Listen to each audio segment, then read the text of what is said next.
Estou ouvindo direitinho aí? Amém? Irmãos, primeiramente, cumprimentar a todos com um bom dia. Queremos cumprimentar também com a paz do Senhor, a amada igreja, os amados irmãos. A você também que está participando dessa EBD de forma online, quer você esteja em sua casa, em seu carro ou no seu trabalho, que seja agora ao vivo, ou que seja posteriormente, daqui a algum tempo, que o Senhor também, a mesma presença que o Senhor está fazendo aqui no nosso meio, esteja também em seu coração, esteja com sua casa, com a sua família, com o seu trabalho, no seu carro, onde quer que você esteja, que o Senhor também possa estar abençoando a sua vida. Amém, irmãos? Irmãos, nós vamos dar continuidade ao estudo que nós iniciamos semana passada, sobre as 70 semanas contidas no livro de Daniel, e nós vamos ler um texto. E eu peço aos irmãos que coloquem de pé, em reverência à leitura da palavra do Senhor, que vai estar projetada aí no slide. Vou pedir aos irmãos que acompanhem pelo slide, para que todos possam ler a mesma versão. Você que está em casa, eu vou pedir também para que você se coloque de pé, onde você estiver, se você puder, é um momento de reverência da leitura da palavra do Senhor. Amém? Então, lá em Daniel, capítulo 9, versículo 24, nos fala assim a palavra do Senhor: 70 semanas estão decretadas para o seu povo e sua santa cidade, para acabar com a transgressão, para dar fim ao pecado, para expiar as culpas, para trazer justiça eterna, para cumprir a visão e a profecia, e para ungir o Santíssimo. Saiba e entenda que a partir da promulgação do decreto, que manda restaurar e reconstruir Jerusalém, até que o ungido, o líder, venha, haverá 7 semanas, e 62 semanas. Ela será reconstruída, com ruas e muros, mas em tempos difíceis. Depois das 62 semanas, o ungido será morto, e já não haverá lugar para ele. A cidade e o lugar santo serão destruídos pelo povo do governante que virá. O fim virá como a inundação. Guerras continuarão até o fim, e desolações foram decretadas. Com muitos ele fará uma aliança que durará 1 semana. No meio da semana ele dará fim ao sacrifício e à oferta, e numa ala do templo será colocado sacrilégio terrível, até que chegue sobre ele o fim que lhe está decretado. Amém? Vamos estar orando ao Senhor neste momento. Senhor, nós queremos te glorificar, te bendizer, pelo privilégio que nós temos de estar agora cedo, já louvando e adorando o teu santo nome. Te glorificamos, ó Pai, porque o Senhor tem despertado as nossas vidas quanto o momento que estamos vivendo. Te glorificamos, ó Pai, pelos teus servos que estão em casa, no trabalho, que estão participando, ó Pai, dessa EBD de forma online, porque o Senhor também tocou em seus corações. Ó Senhor, nós suplicamos neste momento, porque nada tenho para o teu povo. Ó Senhor, suplico a Ti pela Tua misericórdia. Imploramos a Ti, ó Pai, para que o Senhor venha estar preparando o coração do Teu povo, e que eu venha ser tão somente instrumento para transmitir a Tua palavra. Senhor, usa-nos com poder, fala aos nossos corações por meio da Tua palavra, pois é a oração que faz em nome santo e glorioso do Senhor Jesus. Amém. Vamos sentar. Irmãos, nós demos início ao estudo, o pastor Edis já trouxe muitas informações para nós, e coube nos trazer sobre as 70 semanas. O pastor Edis já trouxe muita informação sobre o livro do profeta Daniel, e a nós coube trazer especificadamente sobre as 70 semanas. E no estudo, na aula da EBD passada, nós falamos aqui, nós relembramos alguns fatos, e vou trazer aqui um resumo do que nós falamos. Nós falamos sobre a desobediência do povo de Israel, e a consequência da desobediência. O povo de Deus, o povo de Israel, o povo judeu havia sido separado, havia uma aliança que Deus havia feito para com eles, e nessa aliança estavam bênçãos, mas também, se eles desobedecessem à palavra do Senhor, havia também castigo, havia consequências. E como eles desobedeceram, eles foram levados cativos para a Babilônia. Eles foram retirados da terra da promessa, mas para que Deus pudesse os provar em terra estrangeira. Nós falamos aqui que, apesar de Deus ter os permitido que eles fossem feitos cativos em Babilônia, Deus não abandonou o seu povo. Mesmo lá na Babilônia, mesmo em terra estrangeira, Deus cuidou do seu povo. Por meio ali dos profetas que o Senhor levantou, e especificadamente sobre a respeito de Daniel, o Senhor fala ao coração da nação de Israel, da nação dos judeus, em terra estrangeira. Deus mostra para o povo que Ele não era Deus de uma terra, mas sim, Ele era Deus e é Deus de toda a terra, que tudo lhe pertence e que tudo é dele, para Ele e para a sua glória. Deus mostra então para Daniel e levanta Daniel como intercessor fiel em favor da sua nação. E Deus coloca no coração de Daniel o desejo de ver a sua nação restaurada. E quando Daniel se coloca diante do Senhor e busca o Senhor, Deus descortina para ele o futuro e mostra para ele o futuro da nação, da sua nação, do seu povo. Deus mostra para ele que nada saiu do seu controle, pelo contrário, tudo, até as provas, até o exílio, tudo, a escravidão, fazia parte de um plano, de um projeto muito maior que o Senhor tinha para a nação. Então Deus ali usa Daniel com grande poder. E a palavra nos fala que quando Daniel busca o Senhor dá para ele a visão das 70 semanas. Pois bem, agora nós iremos dar continuidade ao estudo. Irmãos, na aula passada, na EBD passada, nós deixamos 3 perguntas. As 2 primeiras facilmente podem ser respondidas só com a leitura do texto. E as perguntas são: a quem foi destinada as 70 semanas? Quais são os objetivos das 70 semanas? Quem pode dar cumprimento aos objetivos das 70 semanas? Irmãos, essas perguntas nós vamos responder ao longo desse estudo. A primeira pergunta foi feita: a quem foi destinada as 70 semanas? Irmãos, em Daniel 9, 24, nós acabamos de ler, nos fala claramente que as 70 semanas estavam decretadas sobre o teu povo e tua santa cidade.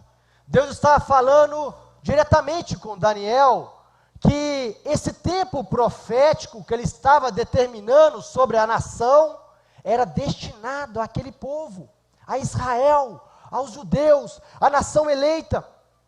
E aqui eu quero abrir um parênteses, irmãos, que é o seguinte: quando eu dizer que Israel, quando eu dizer judeu, quando eu dizer povo de Deus, eu estou referindo ao mesmo povo, tá? Em determinado momento na história, quando Daniel aqui tem essa revelação, havia uma certa diferença entre o Israel, que foi a divisão do reino, Israel ao norte, com capital em Samaria, e o Judá ao sul, com capital em Jerusalém. Mas para melhor entendimento e ficar mais fácil a compreensão, aqui eu estou dizendo que Israel, o judeu, o povo de Deus, a nação escolhida, que estou referindo sempre ao mesmo povo, que foi a nação que o Senhor separou. Amém, irmãos? Então eu fecho o parênteses. Então, continuando aqui, o Senhor mostra para Daniel que a nação dele, aquele compromisso que tinha feito lá com Abraão, a aliança que tinha feito com Abraão e com seus descendentes, ele não tinha esquecido da promessa. Nós podemos esquecer das promessas de Deus, mas o Senhor, o nosso Deus, jamais esquece das suas promessas para com as nossas vidas. E foi isso que o Senhor estava mostrando para Daniel: olha, eu tenho um compromisso com essa nação, mesmo que eles me rejeitem, mesmo que eles não queiram ter compromisso comigo, eu tenho um compromisso com eles. Eu selei um compromisso com Abraão lá atrás, e eu irei cumprir a minha promessa sobre a vida desse povo. Irmãos, esse período que o Senhor determinou, essas 70 semanas que o Senhor determinou, nós podemos nos perguntar: mas por quê? Por que 70 semanas? O que isso significa? Nós vamos explicar aqui para os irmãos. No original, se nós pegarmos o original, o versículo 24, 70 semanas é traduzida como a palavra Shabuá, o Shabua, é o hebraico da palavra. E essa palavra significa tanto semanas, como também 7. Então, não seria errado se nós lermos 77 estão determinadas para o teu povo e tua santa cidade. Aí nós pensamos assim, mas por que isso? 77? O que Deus quer mostrar com isso? Irmãos, na palavra nada é por acaso. Nós estamos diante da palavra de Deus. A Bíblia, ela não contém a palavra de Deus, ela é a palavra de Deus. E cada palavra que está na palavra do Senhor, ela traz um ensinamento para nós. Se nós pegarmos um pouquinho lá atrás, quando Deus, ali na obra criadora, Ele forma o mundo, forma tudo que nele há, a palavra nos fala que durante 6 dias foi a obra criadora. E ao 7º dia, a palavra fala que Deus descansou.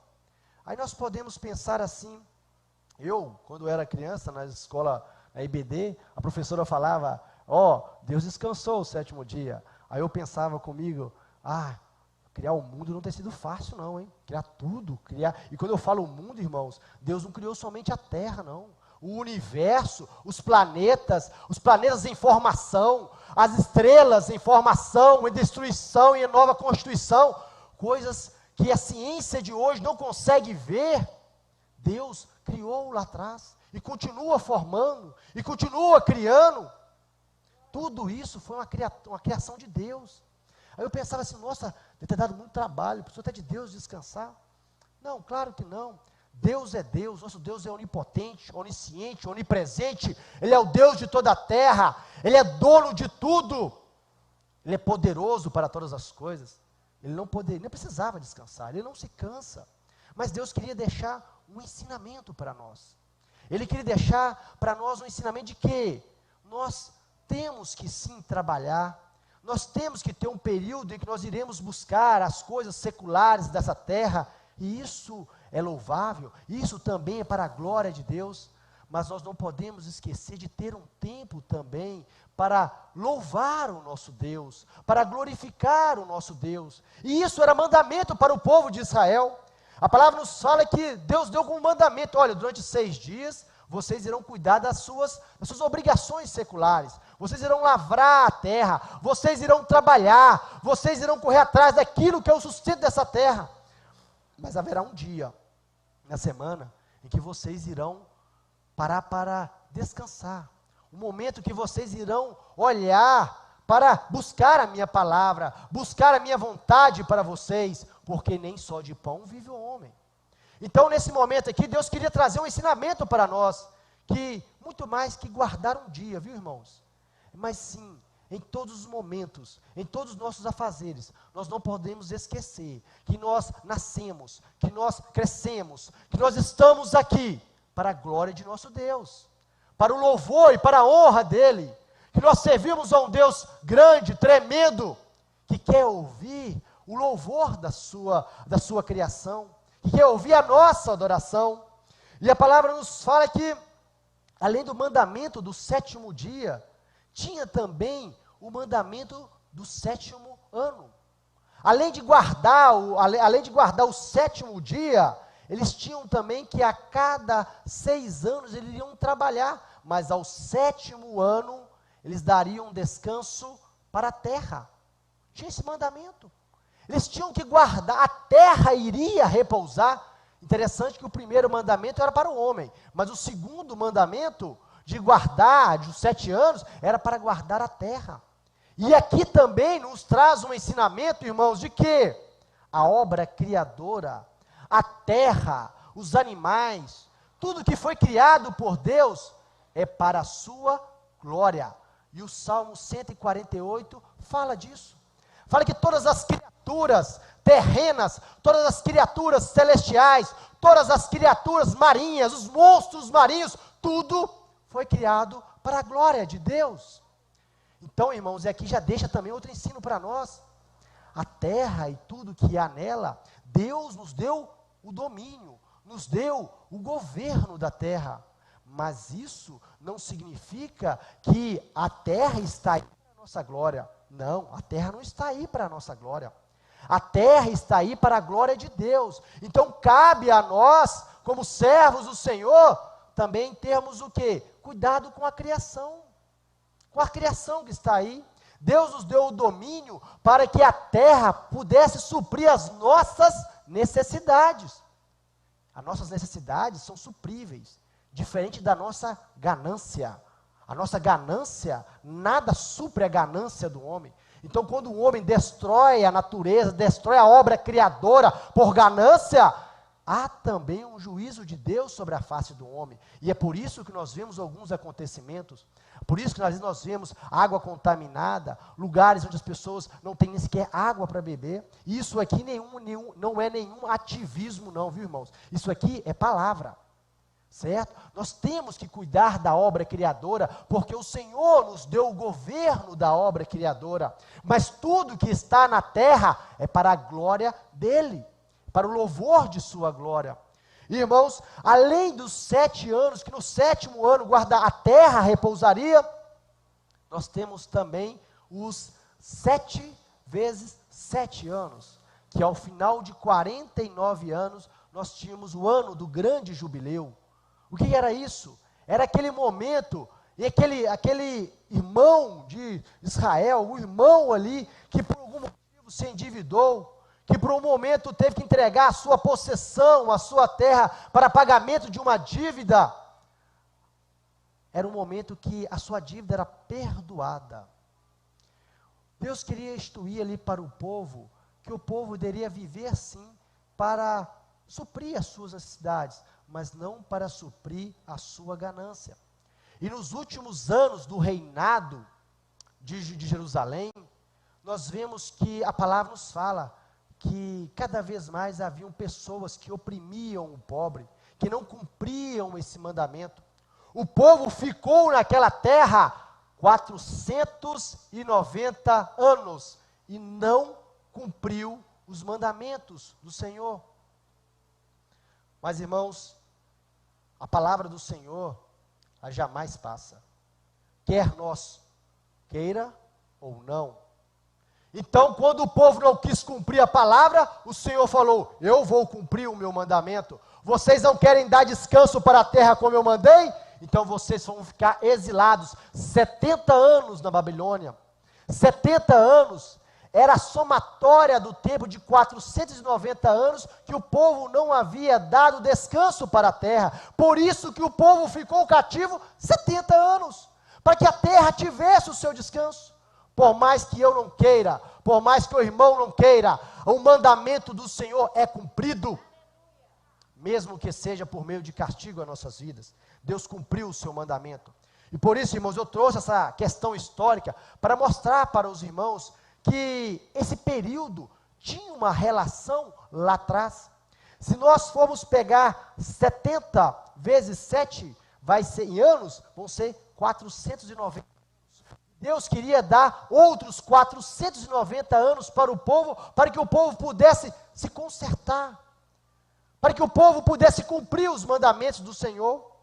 E aqui, esse período de 70 vezes 7, são divididos em 3 períodos proféticos, nós lemos na palavra. O primeiro período foi de 7 semanas, 49 anos. O segundo período de 62 semanas, 434 anos. E o terceiro período foi o terceiro período é a última semana de 7 anos. Pois bem, então agora nós vamos estudar o primeiro período, o cumprimento da profecia.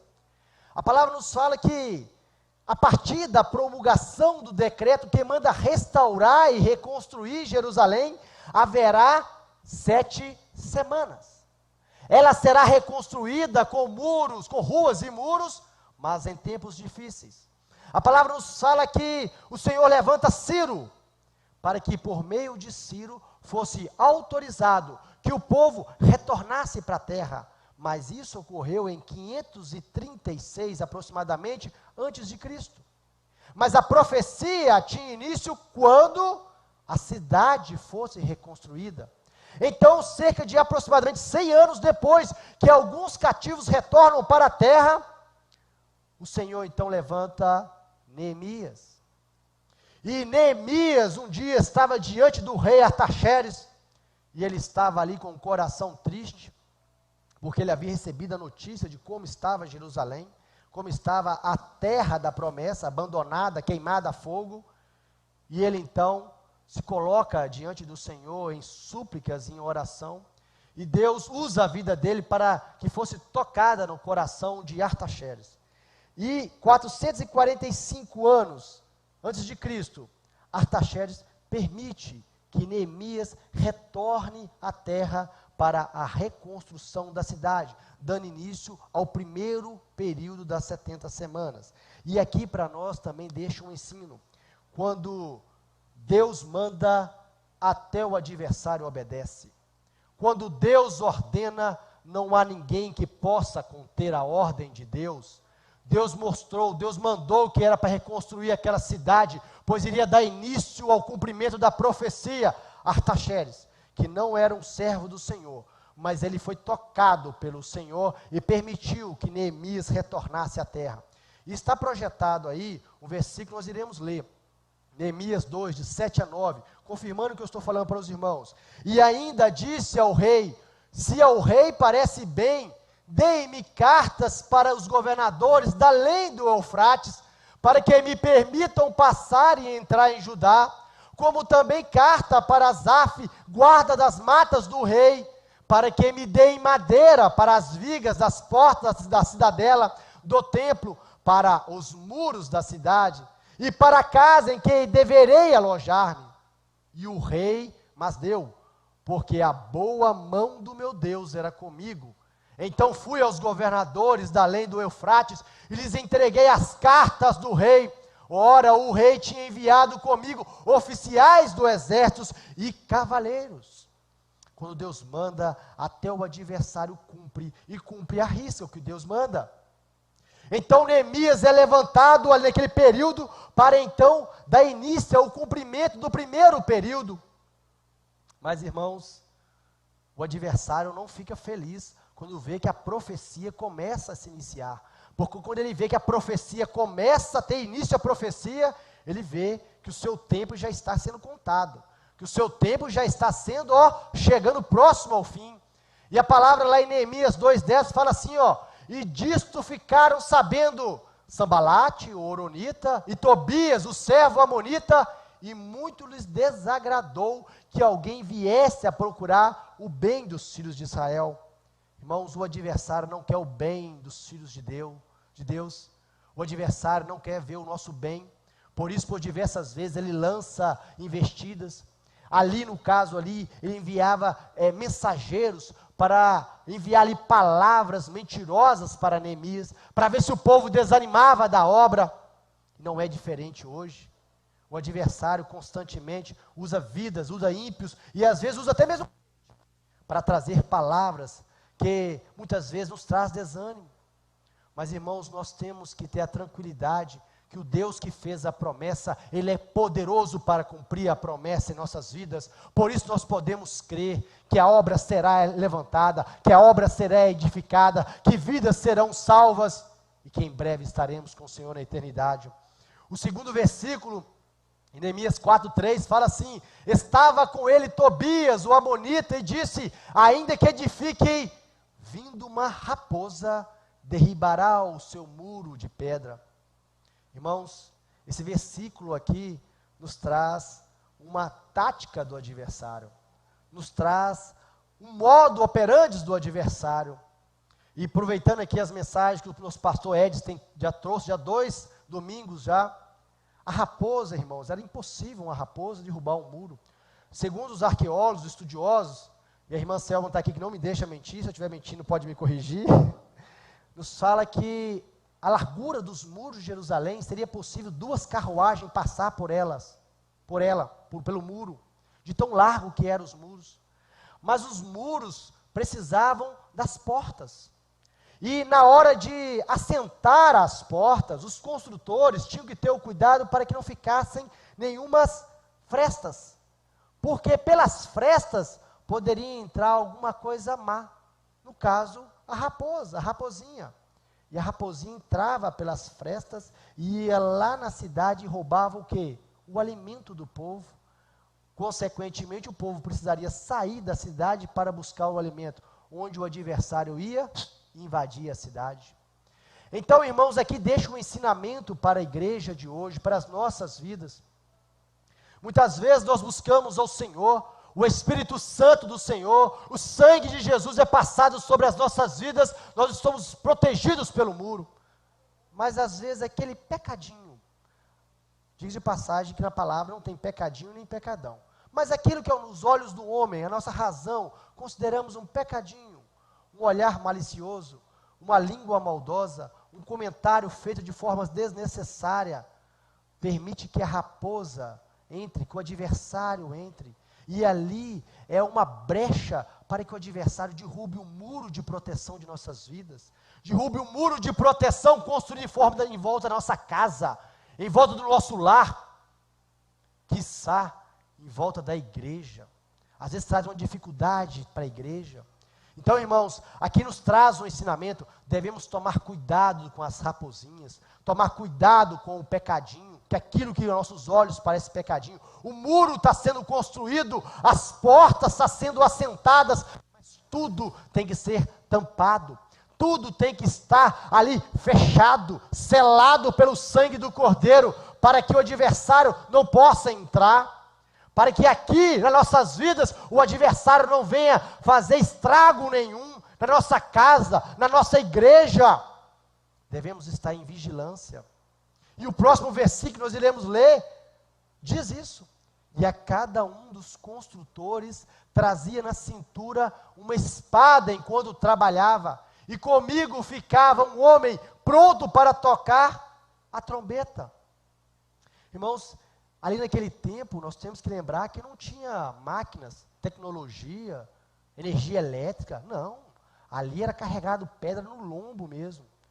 Era algo custoso, difícil, mas a espada estava na cintura, estava ao alcance da mão. Nós trabalhamos na obra de Deus hoje, nós estamos aqui na casa do Senhor, mas nós não podemos esquecer que a espada, que é tipo da palavra de Deus, a espada, ela tem que estar ao alcance de nossas mãos. A palavra do Senhor tem que estar, a qualquer momento nós temos que lançar a mão da palavra para nos defendermos do adversário, para nos defendermos do maligno. E aqui eu não estou falando de questão física não é carregar a Bíblia debaixo do braço só não, é ler a palavra, é estudar a palavra, porque a palavra do Senhor nos contém o manual de sobrevivência nessa terra, é a palavra do Senhor que nos guarda. Então, irmãos, conforme a profecia havia sido dito, olha, a cidade vai ser reconstruída, mas em tempos difíceis, a profecia se cumpre. Mas tudo que se cumpre, irmãos, nada é por acaso, é porque o Senhor queria trazer um ensinamento para o povo daquela época e para o povo de hoje, para a minha vida e para a sua vida, meu irmão. Deus queria trazer um ensinamento para nós, e é por isso, irmãos, que Deus permitiu que isso tudo acontecesse. E, irmãos, cumprido então o primeiro período, a cidade foi reedificada, então inicia-se o segundo período da profecia, que nos fala lá no versículo 29, depois das 62 semanas, o ungido será morto, e já não haverá lugar para eles. Então a cidade foi reconstruída, então iniciou-se agora o segundo período, e irmãos, nós somarmos as 7 semanas, que são 49 anos, mais os 434 anos das 62 semanas, nós iremos chegar na data em que o Senhor Jesus entra em Jerusalém e é recebido como o Messias. A data bate exatamente, a profecia se cumpre, o ungido é recebido por seu povo, pelos judeus de Jerusalém, como o Messias. Mas, irmãos, a profecia também fala que o ungido será morto. Em que pese o povo daquela época ter aceitado Jesus, ter visto em Jesus o seu Messias, os religiosos daquele tempo não aceitaram Jesus, não quiseram Jesus. E a palavra lá em João 19, 15 fala assim: não temos rei, senão César. Foi o que os religiosos fizeram o povo dizer. Lucas 19:14 nos fala: não queremos que este reine sobre nós. Irmãos, muitas vezes o homem quer buscar a Deus, mas os religiosos impedem. Por isso que nós temos que estar sempre alertas. A palavra do Senhor é nosso guia. A palavra do Senhor é que nos conduz. Porque muitas vezes nós queremos buscar, mas a religião e os religiosos nos impedem de buscar a Deus. E aqui também deixa um ensinamento para nós. Mas quando Jesus ali entra, o povo quis o receber, os religiosos não quiseram. A profecia se cumpre, e se cumpre maravilhosamente. A palavra nos fala que Jesus foi morto. Naquela mesma data, Jesus foi entregue pelo seu povo para ser crucificado. E agora nós retornamos à segunda pergunta que nós deixamos. Quais foram os objetivos das 70 semanas?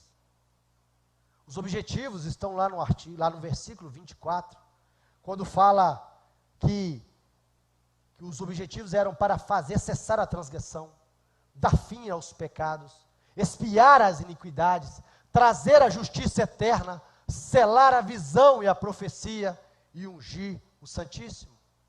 O Messias que viria, que o povo estava esperando, ele tinha que cumprir esses objetivos. Como que então iria cumprir? Os 3 primeiros objetivos têm a ver com o quê? Com a derrota do pecado, a conquista do pecado. Os 3 últimos objetivos está relacionado ao quê?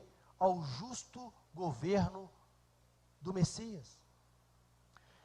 Irmãos, nenhum ser humano, nenhum homem poderia dar fim ao pecado. Nenhum homem, por mais bondoso que seja, jamais o seu governo seria justo, porque a palavra diz que não há um justo sequer sobre a face da terra.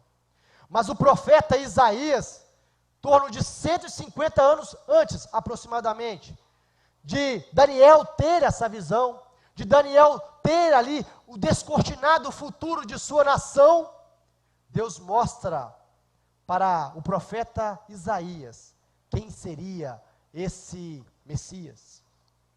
Lá no capítulo 53, versículo 4, 5, fala assim a palavra: e ele tomou sobre si as nossas enfermidades, e sobre si as nossas doenças, contudo o consideramos castigado por Deus, e por ele atingido e afligido, mas ele foi traspassado por causa das nossas transgressões, ele foi esmagado por causa das nossas iniquidades.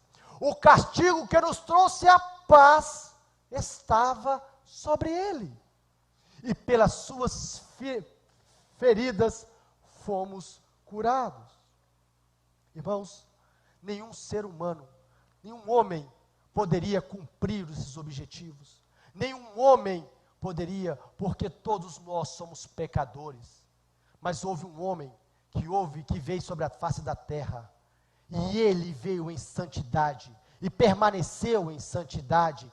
Um homem que foi 100% homem, e 100% Deus. É Jesus Cristo de Nazaré. Ele veio e cumpriu a profecia. Ele foi recebido como ungido, mas os seus não o receberam, não o aceitaram. E por isso, irmãos, ele foi o quê? Ele foi esmagado. Precisou dele ser esmagado por causa das nossas iniquidades. Ali os soldados o traspassaram com a lança por causa das nossas transgressões. Por causa de Jesus, nós somos novamente reconciliados com Deus. Porque quando nossos pais pecaram lá no Jardim do Éden, quando nossos primeiros pais pecaram contra Deus, eles declararam guerra contra Deus. E foi o homem que declarou guerra contra Deus. Porque se fosse Deus que tivesse declarado guerra contra o homem, nós já não estaríamos mais aqui. Mas o homem declarou guerra contra Deus, porque Deus é santo, e o homem quis ficar em pecado. Nossos pais declararam guerra contra Deus, e nós somos gerados em pecado, nós declaramos guerra contra Deus, mas aprove a Deus enviar o seu Filho unigênito, para que todo aquele que nele crê não pereça, mas tenha vida eterna. Louvado seja o nome do Senhor. Irmãos, e o Senhor, Jesus, ele cumpre o segundo período, e cumpre nele. A palavra nos fala então que ele foi traspassado por causa das nossas transgressões. Quando isso aconteceu, ele fez cessar a transgressão. O castigo que nos trouxe a paz, ele deu fim aos nossos pecados. Ele foi esmagado pelas nossas iniquidades. Iniquidade, irmão, é aquele pecado que a gente sabe que é pecado e continua praticando. Ele expiou a nossa iniquidade.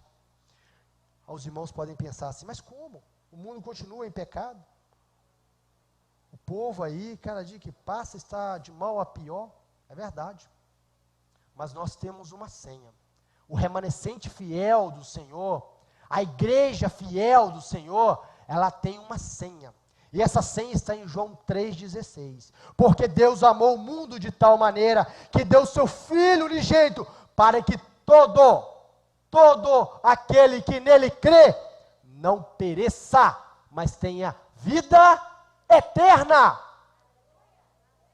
Irmãos, quando Deus, em sua majestade, em sua santidade, ele olha para mim, olha para o Tiago, ele não vê as minhas falhas, ele não vê o meu pecado, ele vê o sangue do seu Filho derramado sobre a minha vida, ele vê o sangue do seu Filho Jesus derramado sobre a sua vida. Por isso nós somos dados o quê? Sem pecado. Por isso que a nossa iniquidade foi expiada, por isso que ele fez cessar a nossa transgressão diante de Deus Pai, cumprindo então os objetivos do segundo período, que o Senhor tinha determinado. Mas o Senhor, e a profecia continua falando, que após o ungido ser morto, já não haverá lugar para ele. A profecia continua dizendo, mas não haverá lugar para Jesus, para o ungido? Sim. E essa resposta nós alcançamos lá em Mateus 28, 5 a 6, fala assim, mas o anjo respondendo, disse às mulheres, não tenhais medo, pois eu sei a quem buscais, a Jesus, que foi crucificado. Ele não está aqui, porque ele já ressuscitou, como havia dito, vinde vede o lugar que o Senhor jazia. Irmãos, não há lugar para o Messias dentre os mortos, não há lugar para Jesus dentre os mortais, porque ele ressuscitou e está vivo, porque ele está do lado do Pai. Jesus veio, morreu e ressuscitou, e está vivo diante do Pai. E, irmãos, a palavra fala que ele ressuscitou, como prova da sua santidade, porque o salário do pecado é a morte. O salário do pecado do homem, por isso que o homem morre, porque nós nascemos em pecado. E por mais que nós buscamos, o Senhor nos perdoa, o Senhor, ele trata da nossa alma, mas o nosso corpo é pecaminoso. Mas Jesus, ele veio sem pecado. E quando ele morre, a palavra fala que os aguilhões da morte, que as amarras da morte não poderam conter, porque ele é santo. Por isso Jesus ressuscitou. Por isso que Jesus está vivo, e não há lugar para ele no meio dos mortais, na sepultura. A sepultura de Jesus está vazia, porque ele ressuscitou. E essa é a palavra da igreja, Jesus está vivo, louvado seja o nome do Senhor. Irmãos, e a profecia ainda continua cumprindo a risca. A cidade e o lugar santo serão destruídos pelo povo do governante que virá. Irmãos, após a morte de Jesus e sua ressurreição, 50 dias após a ressurreição de Jesus, a palavra nos fala que tem início a igreja. Deus ainda teve paciência ainda com a nação de Israel, teve paciência ainda com os judeus, esperando que eles se convertessem, que eles aceitassem Jesus como seu único e suficiente Salvador, mas eles não quiseram. Pelo contrário, a história nos mostra que aproximadamente no ano 70 depois de Cristo, aproximadamente 37, 38 anos depois que Jesus morreu e foi ressuscitado dentre os mortos, o povo ali de Jerusalém ainda esperava um homem carnal, um homem pecador que os pudesse libertar do regime autoritário de Roma. E ali eles fizeram uma revolta na cidade. E a história nos conta que Tito, o imperador romano, invade a cidade. e destrói toda a cidade, destrói a cidade de Jerusalém, destrói o templo, acaba com tudo e espalha os judeus por toda a face da terra. A nação de Israel morre. A nação política de Israel morre. Os judeus são espalhados para a face da terra. E isso foi profetizado por Jesus e registrado no livro de Lucas, em 21, Lucas 21, 24, fala assim: cairão pela espada e serão levados como prisioneiros para todas as nações. Jerusalém será pisada pelos gentios até que os tempos deles se cumpram. E assim foi. Durante 1878 anos, Israel morreu. Israel não existia mais. Mas, como já dissemos aqui algumas vezes, a promessa do Senhor se cumpre. Quer dizer uma coisa, Marcelo? Nesse período que Jerusalém foi pisada por gentios, o mundo todo, assim, antigo, que teve a oportunidade de viver, eles têm relatos que entraram na cidade, a cidade santa estava totalmente destruída, vazia, cheia de coisas queimadas, destruída. E assim, os relatos históricos... Eram ruínas. Conta como exatamente cumpriu por completo essa profecia. Exatamente. A cidade estava em ruínas, estava abandonada. A cidade foi abandonada, acabou Jerusalém. A nação de Israel morreu, acabou. Mas como eu estava dizendo aqui, aí nós dizemos já várias vezes que a promessa do Senhor se cumpre, queiramos ou não. A palavra do Senhor sobre aquele povo se cumpriu. Deus falou que havia trazido aquela nação para ser como sinal para a humanidade do compromisso de Deus para com o homem. E aqui eu abro um parênteses, irmãos. Não há lugar para o cristão, não tem como dizer ser cristão e ser antissemita, ser contra a nação de Israel. Porque a palavra nos fala que a salvação vem dos judeus, que por meio dos judeus o Senhor que abriu a porta da graça para nós. A humanidade, todos nós estávamos condenados à morte. Mas por meio de Abraão e dos seus descendentes, o Senhor trouxe a nós a salvação. Então, fechando aqui o parênteses, nós vemos que a profecia do Senhor sobre aquela nação iria se cumprir e se cumpriu. Em 1948, uma nação que já havia morrido há quase 2000 anos, refloresceu, nasceu novamente. Em 1948, a nação de Israel, reconhecida como uma nação política, como um povo. E quando nós estudamos sobre a formação de um povo, há 3 requisitos: a terra, o povo e a língua. Até para os mais céticos, até para os ateus, há de reconhecer que a nação de Israel é algo único na história da humanidade. Uma nação que havia morrido, nasce novamente, há quase 2000 anos depois, com o seu povo, com seus descendentes, e diga de passagem, com a sua língua, o hebraico. O hebraico era a língua morta, igual o latim, que deu originário ao português, a nossa língua. O latim é morto, ninguém fala no latim. Hebraico era uma língua morta. A nação de Israel nasceu com a sua língua originária, e o hebraico hoje é uma das línguas mais estudadas do mundo. E não é uma língua fácil não, viu? Difícil, muito difícil. Mas é uma das línguas mais estudadas hoje. Então, cumprir-se a profecia do Senhor sobre aquele povo. Nós temos que ver que as mãos do Senhor jamais abandonou aquele povo. E por meio daquele povo, o Senhor traz o quê? A salvação a nós. Traz a salvação aos gentios. E é isso que nós vemos. Cumpriu-se então o segundo período. Tiago, mas não são 3 períodos? Então cumpriu-se o primeiro, cumpriu-se o segundo, agora então já cumpriu o terceiro período, que é a última semana, ou seja, 7 anos. Irmãos, aqui está um segredo que a nós foi revelado. Com o cumprimento das profecias relativas ao segundo período, inicia-se o terceiro período, ou seja, a última semana. Qual foi o mistério revelado? Esse mistério que foi revelado a nós. As 70 semanas, lá no início, ela foi destinada a quem?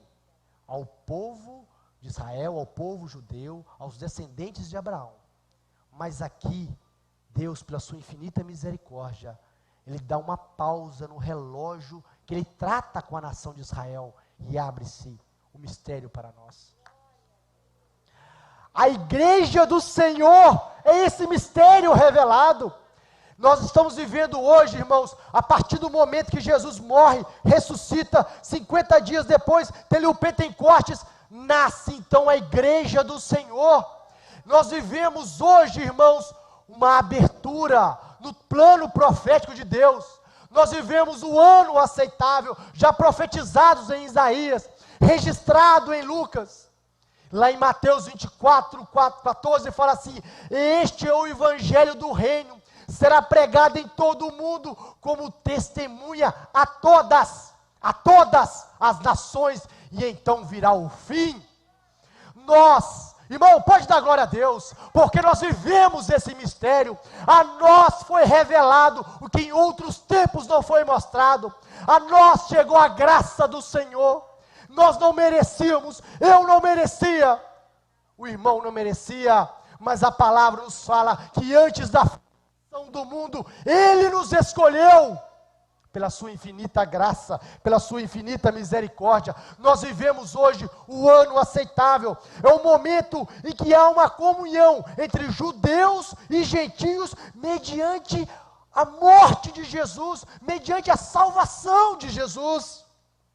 Irmãos, formou-se então um novo povo, não mais pelo sangue, pela carne, mas pela fé. Irmãos, o apóstolo Paulo nos fala que nós somos filhos de Abraão. Mas como somos filhos de Abraão? Como? Somos descendentes de Abraão? Não. A palavra nos fala que Abraão creu pela fé, e isso lhe foi imputado por justiça. Nós cremos pela fé. Nós cremos que Jesus morreu na cruz do Calvário. Nós cremos que o Senhor Jesus ressuscitou. E nós cremos na salvação que nos foi alcançada.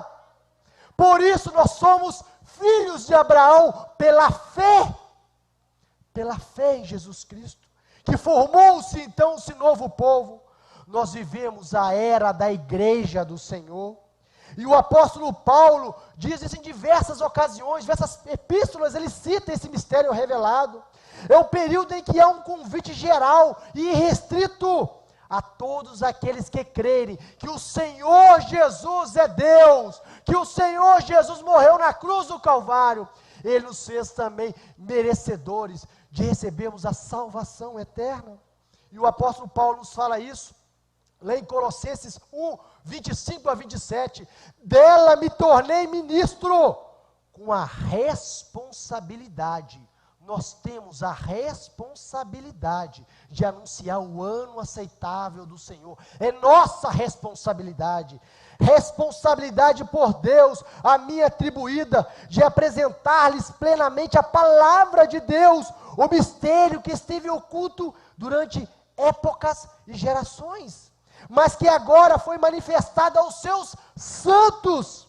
A eles quis Deus dar a conhecer entre os gentios a gloriosa riqueza deste mistério, que é Cristo em vocês, a esperança da glória. Esse é o mistério que nos foi revelado. Esse é o mistério que o Senhor aprove a nós mostrar. Nós estamos vivendo, irmãos, esse período glorioso, um período único na história da humanidade, em que a nós, gentios, foi dado também a conhecer a glória de Deus, a santidade do nosso Deus. Por isso, irmãos, nós não podemos brincar com este momento. E você que está participando desta EBD, que seja agora, que seja daqui a algumas horas, que seja daqui a alguns dias, uns meses, uns anos, se Jesus não tiver voltado, nós estamos vivendo um ano aceitável do Senhor. Se Jesus não tiver voltado ainda, quando você estiver assistindo essa EBD, não perca o seu tempo, aceite Jesus como seu único e suficiente Salvador. Hoje, agora é o momento de aceitar Jesus, porque nós não sabemos o que será de nós daqui a alguns minutos, daqui a algum tempo. Então aceite Jesus hoje. Aceite Jesus como seu único e suficiente Salvador, porque este é um momento glorioso. Este é o momento que aprove ao Senhor nos conceder a sua graça. E o apóstolo Paulo continua ainda falando, e nos revelou o mistério da sua vontade, de acordo com o seu bom propósito, que ele estabeleceu em Cristo. Isto é, convergir em Cristo todas as coisas celestiais ou terrenas, na dispensação da plenitude dos tempos. Jesus veio na plenitude dos tempos, e todas as coisas foram convergidas, foram direcionadas, foram apontadas para Ele, porque Ele é o nosso Salvador. E o apóstolo Paulo continua dizendo, esse mistério não foi dado a conhecer aos homens de outras gerações, mas agora foi revelado pelo Espírito Santo, pelo Espírito aos santos apóstolos e profetas de Deus, a saber, que mediante o Evangelho, os gentios são co-herdeiros com Israel, membros do mesmo corpo e co-participantes da promessa em Cristo Jesus. Fomos feitos filhos de Abraão, não pelo sangue e pela carne, mas pela fé em Jesus Cristo, louvado seja o nome do Senhor. Ora, aquele que tem poder para confirmá-los pelo meu Evangelho e pela proclamação de Jesus Cristo, de acordo com a revelação do mistério oculto nos tempos passados, mas agora revelado e dado a conhecer pelas Escrituras proféticas, por ordem do Deus eterno, para que todas as nações venham a crer nele e a obedecer-lhe, louvado seja o nome do Senhor. Irmãos, nós vivemos este mistério revelado, nós vivemos o ano aceitável, por isso que não é momento de brincadeiras, momento de achar que eu aceito Jesus amanhã, depois, quando me convier, quando me for melhor. Aceitar Jesus é algo sério, e é para agora, é para este momento. Nós não sabemos até quando que essa janela da salvação, que essa porta da salvação estará aberta. Nós vivemos o ano aceitável, mas também, irmãos, nós vivemos aqui o princípio das dores, e foi o que o nosso pastor Rômulo Júnior disse aqui, né, conversando com a irmã. Será que é o fim do mundo? Não, tem muita coisa para acontecer ainda, muita coisa para acontecer. O momento que nós estamos vivendo já havia sido profetizado por Jesus. Lá em Mateus 24, 6, ele fala, vocês ouvirão falar de guerras, rumores de guerras, mas não tenham medo, é necessário que tais coisas aconteçam, mas ainda não é o fim. O princípio das dores está descrito na palavra do Senhor. É um momento que nós vamos ver grandes acontecimentos, nós vamos ver coisas que nos causam perplexidade, da forma que está escrito na palavra, mas ainda não é o fim. Ainda não é a grande tribulação, está muito longe, ainda não é a grande tribulação. A grande tribulação é algo terrível que vai acontecer sobre a face da terra, e está lá em Mateus 24, 21, fala sobre a grande tribulação, porque nesse tempo haverá grande tribulação, como desde o princípio do mundo até agora não tem havido e nem jamais haverá. A grande tribulação será um momento horrendo na história da humanidade, mas nós não iremos passar por isso. A igreja do Senhor não vai passar por isso, não. O que nós estamos vivendo aqui é apenas o princípio das dores. É algo que Deus deixa como sinal para alertar a sua igreja. E ali eu trago o versículo Lucas 21, 11. Fala assim, haverá grandes terremotos, epidemias, fomes em vários lugares, coisas espantosas e também grandes sinais no céu. Eu trouxe ali algumas reportagens. Depois, eu já até passei já os slides para o pastor Edson. Se alguém quiser, pode pedir para ele encaminhar. Se quiser pedir para mim, pode pedir também, eu vou encaminhar. Porque ali está as citações de onde eu tirei todas as matérias jornalísticas. Uma das matérias, eu coloquei aqui apenas algumas matérias, só para a gente ver o momento que nós estamos vivendo e como que a profecia tem se cumprido. O número de terremotos aumentou por causa da desaceleração da Terra. Vários estudos dos cientistas diziam que o número de terremotos na Terra não havia aumentado. Mas assim, porque os cientistas conseguiriam melhor captar os sinais. Mas um estudo mais recente e esse estudo me parece tem 2 anos no máximo, me parece que é isso, ele traz o quê? O seguinte entendimento, que comparando os terremotos que ocorreram na década de 90, com os terremotos que ocorreram na primeira década do ano de 2000, verifica-se que o número de terremotos tem aumentado ano após ano. E isso poderia ser uma decorrência da desaceleração da Terra. Eu nem sabia que a Terra estava desacelerando. Mas são coisas que nos causam o quê? Perplexidade.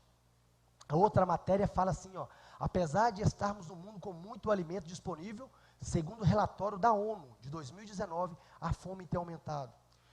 Muitos os céticos falam assim, que nada, fome sempre teve na face da terra, fome sempre tivemos, e é verdade, sempre tivemos fomes, mas nós estamos vivendo um período diferente na história da humanidade.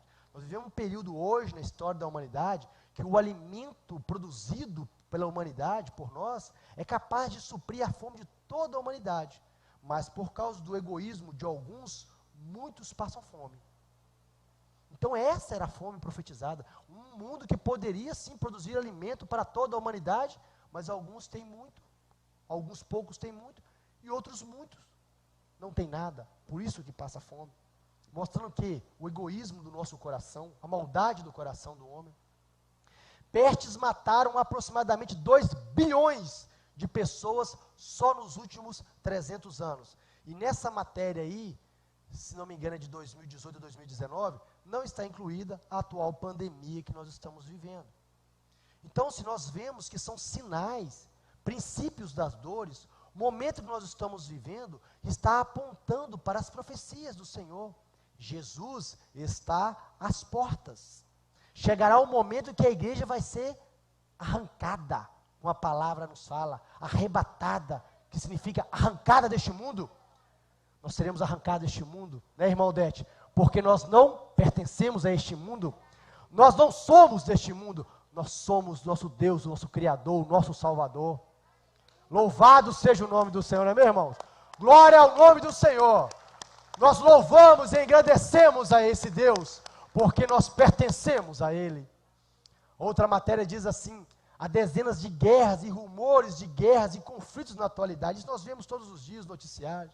O conflito de uma nação poderosa com outra nação poderosa, nações ali menores em conflito entre si, entre os seus povos, matando entre si mesmo. Isso nós temos visto todos os dias. Bombas que usadas por uma vez são capazes de destruir toda a humanidade. Isso nos causa mais espanto. Algo que o homem cria para a sua defesa, mas que na verdade é a sua destruição. É a destruição do lar que Deus nos deu. Isso são sinais da volta de Jesus. Mas isso, irmão, não é a grande tribulação. A grande tribulação será algo terrível. Quem ficar aí, que dirá? Nós vivemos o princípio das dores, os sinais da volta do Senhor Jesus, os sinais de que a taça da paciência, o cálice da paciência do Senhor para com a humanidade, está o quê? Transbordando. Está transbordando. Irmãos, nós vivemos esse período, e esse período da era da igreja vai terminar no arrebatamento da igreja, quando nós formos arrebatados nos ares, para encontrar com o nosso Salvador, para encontrar com aquele que remiu, aquele que lavou as nossas vestes, o sangue do Cordeiro que foi derramado sobre nós, aí a porta da graça vai se fechar. Exatamente. Quando a porta da arca se fechou, enquanto a arca estava com a sua porta aberta, e lembrando que Noé entrou com a sua família, e a porta, e ainda teve um momento ainda que ele ficou alguns dias dentro da arca, esperando ainda as chuvas caírem. Mas quando as chuvas caírem, 7 dias, exatamente, número 7, exatamente, a porta foi trancada por Deus do lado de fora. Acabou-se o tempo, acabou-se a esperança para aqueles que ainda poderiam ser salvos. Então, irmãos, não é um momento de brincadeira, não é um momento de brincarmos com a palavra, de acharmos que amanhã ainda haverá tempo, que depois haverá tempo. Aos jovens em especial, todos que estão aqui, que já não são jovens, passaram por essa idade, passaram por esse momento, sabemos que não é fácil, mas com o Senhor nós podemos vencer todas as coisas, porque Ele venceu por nós na cruz do Calvário. Ele nos deu a vitória quando Ele morreu na cruz do Calvário. Quando Ele morre na cruz do Calvário, o adversário pensou: venci, acabou, o povo não quis. Engano. Quando Jesus morre na cruz do Calvário e ressuscita, Ele abre para nós a porta da esperança, Ele abre para nós a porta da graça.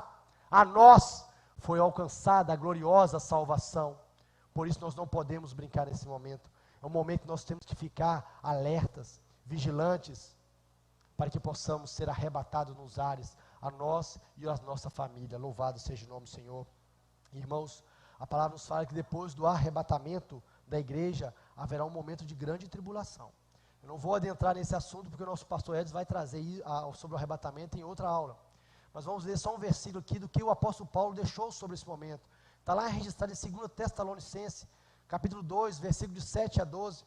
Interessante, irmãos, trazer a história dessa carta, essa epístola que o apóstolo Paulo, inspirado por Deus, escreve aos Tessalonicenses.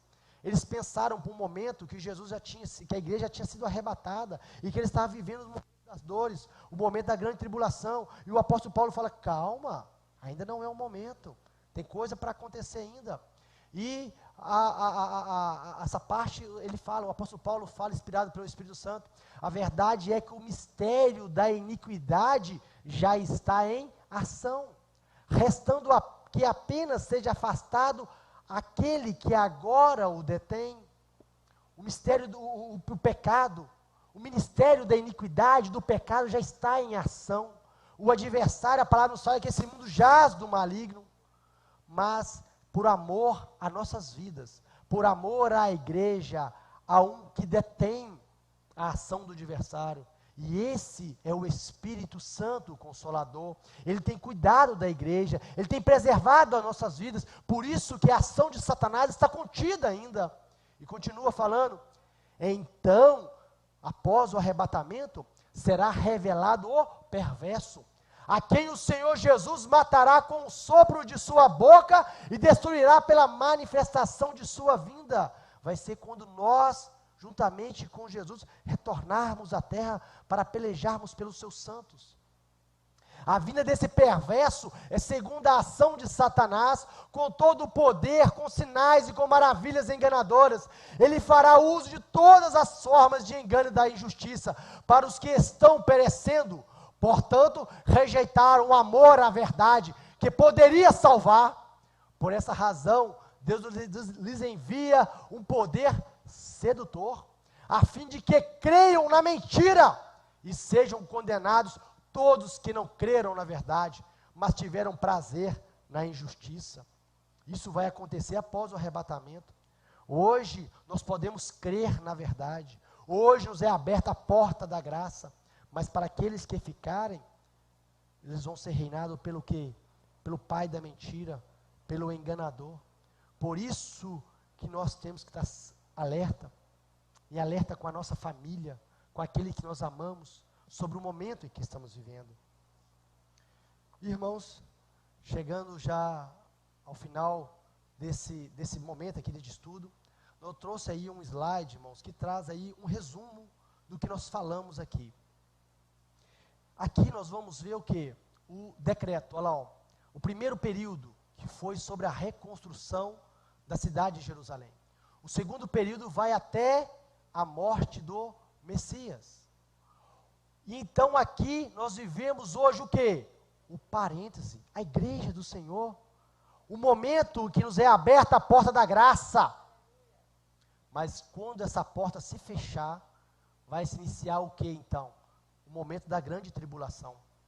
Irmãos, aqui nos fala que nós seremos arrebatados. Enquanto o mundo vai estar passando aqui por uma grande luta, por um momento de grande tribulação, um momento de grande perseguição, nós estaremos o quê? Na glória com o Senhor, nas bodas do Cordeiro. Louvado seja o nome do Senhor. Nós estaremos na eternidade, no tribunal de Cristo. Lá nós iremos contemplar aquele que um dia morreu e ressuscitou por amor a nossas vidas. Louvado seja o nome do Senhor. Irmãos, o estudo, como eu falei, esses slides ficarão disponíveis para aqueles que quiserem. Eu trouxe aí algumas bibliografias utilizadas para este estudo. nós estamos à disposição da igreja para ajudar naquilo que for possível. O pastor Edson, por favor, se achegue. Se achegue. Foi um prazer muito grande, uma felicidade muito grande em estar aqui sendo usado pelo nosso Deus para trazer esse estudo tão importante para a igreja, e estamos à disposição. Amém, irmãos? Cumprimento a amada igreja com a paz do Senhor Jesus. Vamos aplaudir a Jesus, irmãos. Glória a Deus.